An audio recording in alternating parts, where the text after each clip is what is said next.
Hello everyone, and welcome to the Specialty Produce Corner, where we take a look at specialty produce items that are in season and show you how you can use them, how to clean them, and maybe even show you a couple recipes. My name is Chris Casson. I'm the chef here at Shamrock Foods, and today our focus is going to be citrus. Now, many of you, when you think of citrus, you think of oranges, lemons, limes, and grapefruit.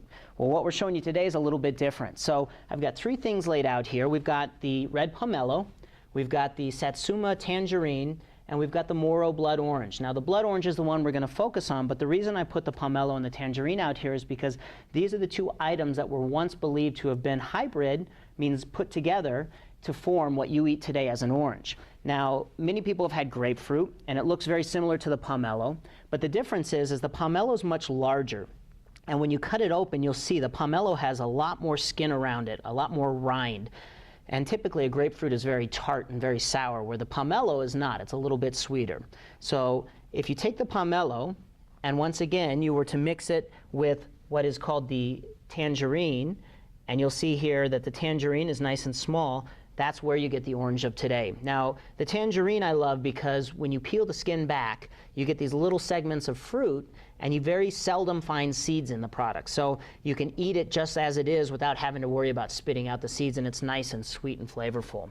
Now, the one we're going to focus on today, though, is the Moro blood orange. Now, a lot of times you'll find these in the grocery store, and the one thing that you want to look for, and I'll show you how to pick out the best one, is you may see some that are a little bit lighter, some that have just a tiny bit of blush, that's that red color on the skin, and then some that have quite a bit of that red blush. Now, the darker the skin, the sweeter and darker the fruit is on the inside. So this is really what you're looking for, because as that fruit matures, meaning gets a little bit older, it's going to get a little sweeter and deeper in color.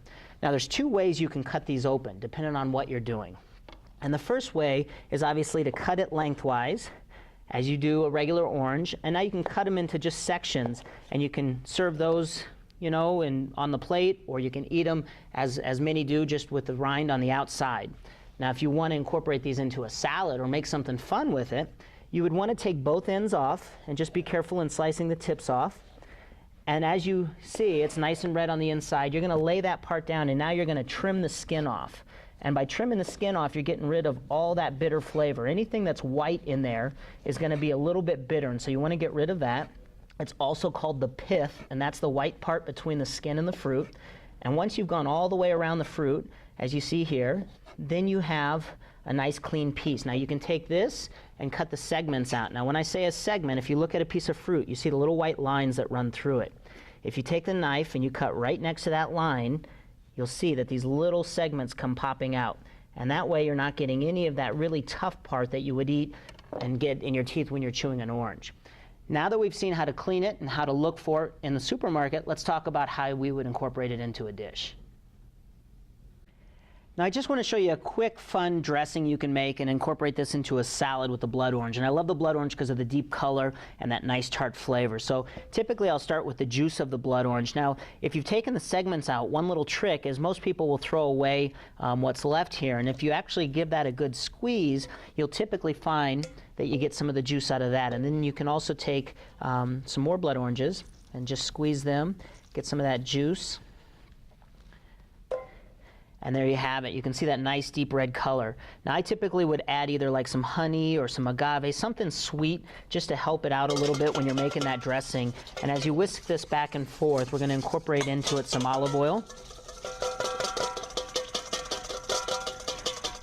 And this is what's called emulsify, and that means that we're bringing that oil and that juice together. So now we've made our light vinaigrette. We don't need much because we're just making one salad here. But typically then we'll take our greens, and you can see we've got some romaine and some spring mix here. I like to add actually the orange segments back into it to give it some color.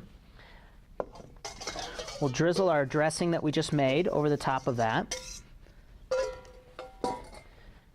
And we're going to give it a quick toss. Now, I also like to incorporate in a little bit of cheese. Cheese helps kind of mellow out that acidity that you get. And then we've got some toasted almonds here, but you could do cashews or pecans or walnuts, whatever you'd prefer.